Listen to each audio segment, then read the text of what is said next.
प्रातः क्लास चल रहा था 18 जुलाई 1968 सतगुरुवार के दिन 7वीं पेज की मध्यांश में बात चल रही थी।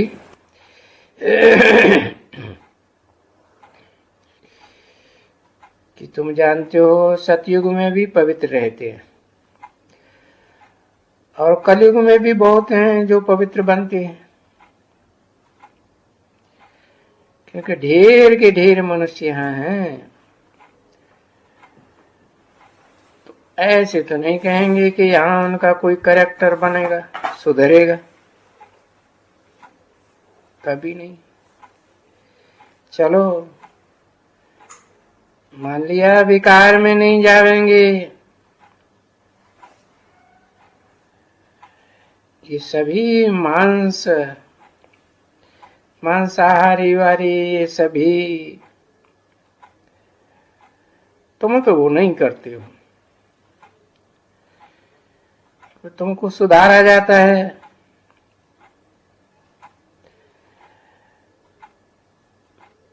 कभी मुख से गंध नहीं, कुछ भी गंध मुख से नहीं निकलना चाहिए, और कोई को भी नहीं। तो तुम्हारा करैक्टर भगवान आकर के सुधारते हैं, कोई मनुष्य नहीं सुधारते हैं। और तुम भगवान से सुधर करके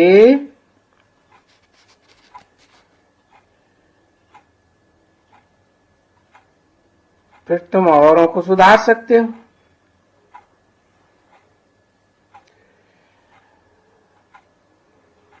और तो कोई सुधार ही नहीं सकेंगे,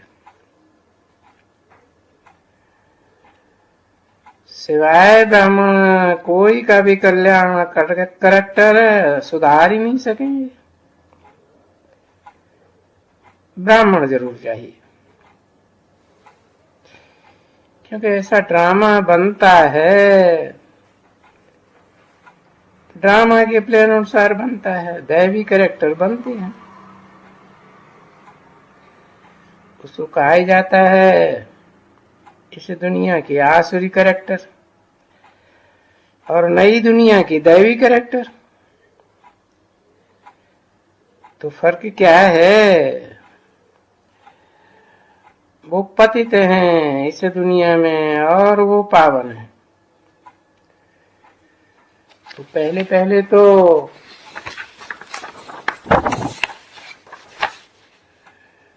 मुख्य बात है ये पावन बनने की। अरे उसके लिए इतना सभी हंगामा होता है, बहुत मारामारी, अबलाओं के ऊपर तो इतने अत्याचार, ये वगैरह वगैरह बहुत कुछ होता है। 18 जुलाई 1968 की प्रातः क्लास का 8वां पेज, दूसरी लाइन। अब बच्चों के ऊपर देखो, बाप कितना बच्चों के ऊपर बोलते हैं। तुमको अगर शादी करनी है तो भाग जाओ,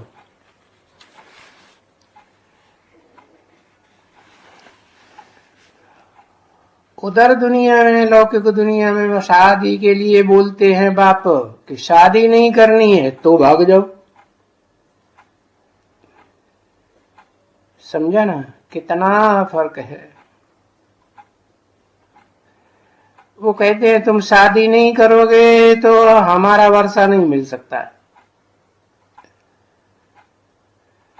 तो देखो उनकी कितनी मिल्कियत होती है। तो सारी मिल्कियत छोड़ देंगे, सोचते हैं फिर मैं जाकर के अलग रहूंगा, हमको अलग से कमाई करनी पड़ेगी।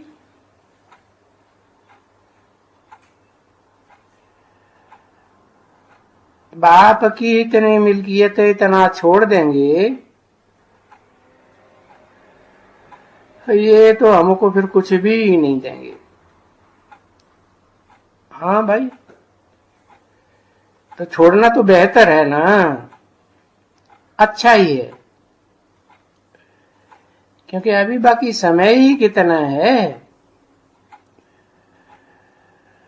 तो ये तो जानते हो कि दिन प्रतिदिन समय कमती होता जाता है, और कोई भी लखपति के बच्चे होंगे तो उनको कहेंगे अगर इनके पास जाते हो तो तुम यहां से भागो। तो ये लखपति करोड़पति वो बच्चे कहेंगे इतनी सारी मिल्कियत हम सब छोड़ देवे क्या? बड़ा मुश्किल हो जाता है ना इनके ऊपर, और यहां तो छोड़ना ही है। तो बच्चों को तो सच्ची कमाई करनी है, वो ही उनसे सदवार साहूकार हो, सच्ची कमाई से बिल्कुल ही साहूकार बनते हो। तो वो साहूकार बनने का ये संगम युग है ना बच्चे, पुरुषोत्तम संगम युग में बनने का है। और ऐसे युग में ये सभी कुछ होता है, अच्छे से अच्छा भी होता है, बुरे से बुरा भी होता है, अच्छे की भी शूटिंग, बुरे की भी शूटिंग, और बच्चे भी ऐसे ही। अरे तुम्हारे बाप के पास जो मिल्कियत है इतनी, हाँ है, हाँ भाई, अगर हम इस तरफ में आता हूं तो बोलता है चले जाओ वहां, नहीं तो शादी करके यहां रहो। अब बताओ बाबा हम क्या करें अभी?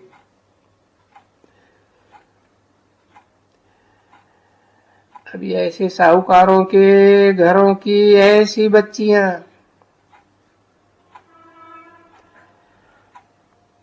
कहां ढूंढते फिरेंगे? फिर भी बाप कहे वो भी युगल बनेंगे तो भी उनको तो भूलना ही पड़ेगा।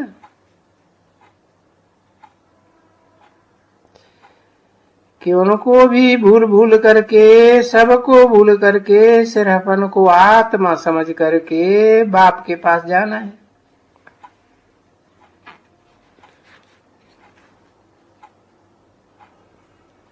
अगर वो भी अगर लटकाया है पिछाड़ी में, वो भी याद आया, और याद आया तो वो भी ऊंच पद नहीं पाएगा। नहीं तो बस ये होना चाहिए कि मेरा तो एक शिव बाबा, दूसरा न कोई।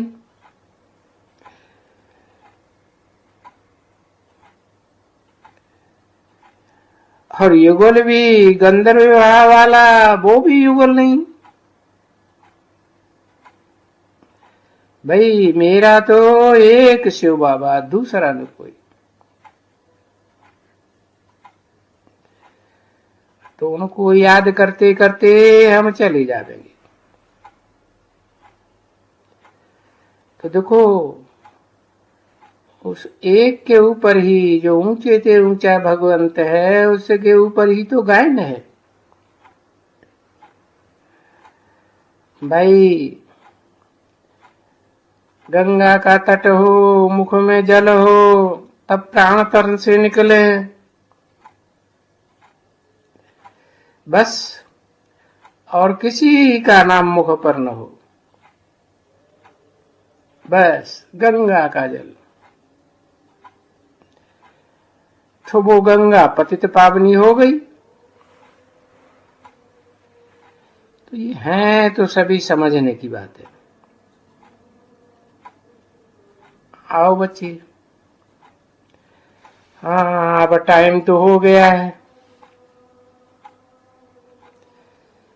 ज्ञान भी भिन्न भिन्न पॉइंट से समझाया।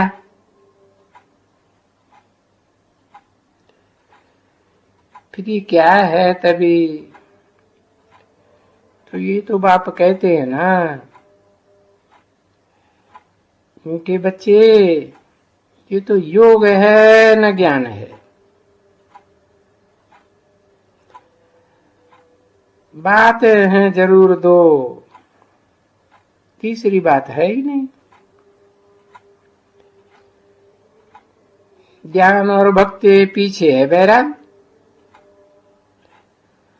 और वैराग का भी समझाया। तो देखो कोई भी याद ना आए, सबसे वैराग। पिछाड़ी में ऐसा हो कि एक शिव बाबा दूसरा न कोई। तो अभी वो तो तुम हर एक को मेहनत करनी पड़े ना, और इस मेहनत के लिए टाइम तो बहुत पड़ा हुआ है। अच्छा, तभी ये सब क्या है? ये रस्म रिवाज है दुनिया की। इनका इन सब बातों से, ज्ञान की बातों से कोई कनेक्शन नहीं है, और मुझने की भी कोई दरकार नहीं है। क्योंकि ये बच्चियां जाती है, जिसके लिए भोग लगाती हैं, उनका भी उनको साक्षात्कार होते हैं। अच्छा, वो यहाँ आते हैं इनसे मिलने के लिए,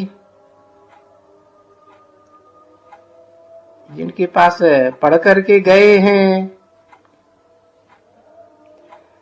अच्छा, ये उनको जानते हैं, पहचानते हैं कि इनके पास हम आकर के पढ़े थे। अभी ये तो है सबसे मुख्य।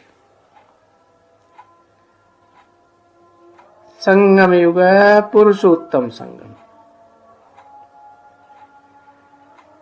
तो जब मिलते हैं तो बेचारे आंसू आते हैं, बहुत आंसू आते हैं। हमको श्रीमत मिलती थी, हम उस श्रीमत के ऊपर पूरे नहीं चले, तो वहां भी तो बाप ऐसे ही उनको कहते हैं ना, वहां भी आंसू आते हैं तो यहाँ भी आंसू आते हैं उनको। क्यों? क्योंकि पढ़ाई पूरी नहीं की, बाबा की श्रीमत पर ठीक से नहीं चल सके, तो फिर उनको अफसोस होता है, और कुछ नहीं। जिसके लिए फिर बच्चों को समझावें, बच्चे मौत सामने खड़ा है, और मौत का तो कोई भरोसा भी नहीं है।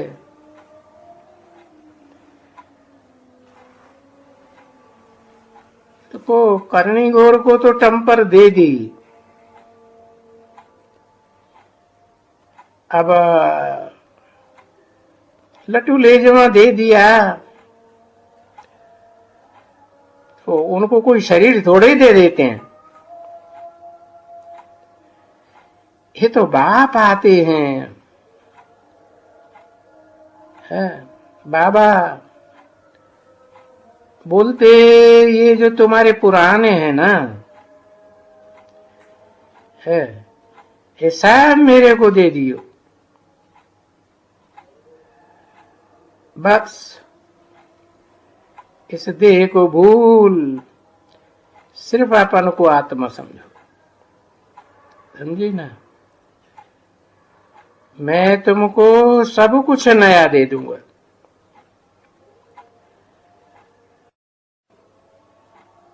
वो दान पुण्य करते हैं पुरानी चीजों का, क्यों?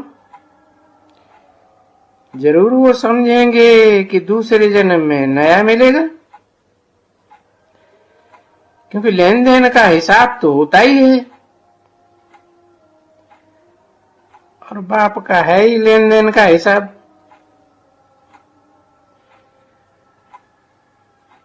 जब दूर है तो लेन देन का हिसाब, और लेन देन अल्पकाल का क्षणभंगुर सुख के लिए, ऐसे ही होता है। और अभी भी लेन देन है, और व्यापारी तो फिर वो है। अभी आते हैं, फिर लेन देन होती है, और आधा कल्प की एकदम 63 जन्मों की लेन देन होती है। और इसको फिर कहा जाता है अविनाशी लेन देन। और भक्ति मार्ग में तो विनाशी लेन देन है तो लेन देन जरूर। 18/7/1968 की प्रातः क्लास का 9वां पेज, दूसरी लाइन। भक्ति मार्ग में भी ईश्वर अर्थ करते हैं, ना मौजूदगी में करते हैं, एब्सेंस में। बाप कहते हैं मेरी एब्सेंस में करते हैं जो भी लेन देन करते हैं। तो ये ड्रामा बना हुआ है, और एब्सेंस में करते हैं तो अल्पकाल क्षणभंगुर एक जन्म के लिए मिल जाता है, क्योंकि वहां तो रहना ही है आधा कल्प भक्ति मार्ग में। और भक्ति मार्ग में भी करते तो ईश्वर के नाम पर ही है। अच्छा, अब जब सन्मुख आए हैं तो बोलते हैं हाँ, तो अभी तो सन्मुख हूं ना, तुम गाते हो वहां बाबा जब तुम आएंगे तब हम तुम्हारा ही बनूंगी, समझा ना? वहां तो खुद नहीं बनते हैं, वहां तो वो पुराना टप्पर दे देते हैं, और यहां तो खुद ही अंजाम किया था आपके ही बनेंगे। तो बाप समझाते रहते हैं मेरा बनने से क्या होना पड़ेगा, आस्ते आस्ते धीरे धीरे छोड़ते छोड़ते छोड़ते पीछे मेहनत करके फिर कोई भी याद ना आवे, मेरे से ही आकर के मिलो। वो पुरुषार्थ करो तो माला का दाना बनेंगे। आओ बच्ची, बच्ची अभी है, इसके पहले सूक्ष्म वतन कोई भी नहीं जाता। भले जाते थे अपने वो आत्माओं का वो पूछने जाते थे, भाई तुम कहाँ छोड़ करके गए हो, ही हो, ऐसे बहुत आगे पूछते हैं। पीछे उनको खिलाते हैं पिलाते हैं, श्रद्धा पूर्वक श्राद्ध करते हैं ना, सब कुछ। कोई चीज अगर कहाँ छोड़ करके जाते हो, आगे बहुत ही ये रस्म रिवाज थी, पूछते थे। परंतु सूक्ष्म वतन में तो जा नहीं सकते हैं। बाप तो जब भी रचना रचते हैं नई, तो पहले तो मुंह सूक्ष्म वतन चाहिए, तो बाप ही सूक्ष्म वतन पहले पीछे आते हैं स्थूल। तो ये कौन से बाप की बात है? ये मनुष्य सृष्टि के बाप की बात है कि सूक्ष्म वतन में जाते हैं, पहले वो ही जाते हैं। तो ये सूक्ष्म वतन में आ जा सकें, और सूक्ष्म वतन का रचयिता तो पहले सूक्ष्म रचे, पीछे स्थूल रचे। तो सूक्ष्म वतन का यही यहां होता है। वो उसके पहले जो जाते थे उसको कोई सूक्ष्म वतन में कोई भी नहीं जाते हैं, समझा ना, कि कोई भी बात ही नहीं है सूक्ष्म वतन, समझा ना। हाँ, सभी याद प्यार ले लेना तो वो तो सब चलता है। हेलो, सभी सेंटर्स के कोई एवरेज अबाउट 150 सेंटर्स, जिन जिन के पास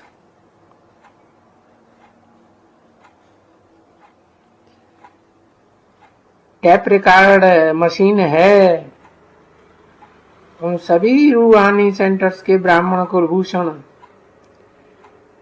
ब्रह्मा मुखवंशावली सबसे बोलनी नूर रत्नों प्रति आज गुरुवार के दिन मधुबन से रूहानी बाप और दादा और मधुबन निवासियों का दिल व जान सिख व प्रेम से नंबरवार पुरुषार्थ अनुसार याद प्यार गुड मॉर्निंग।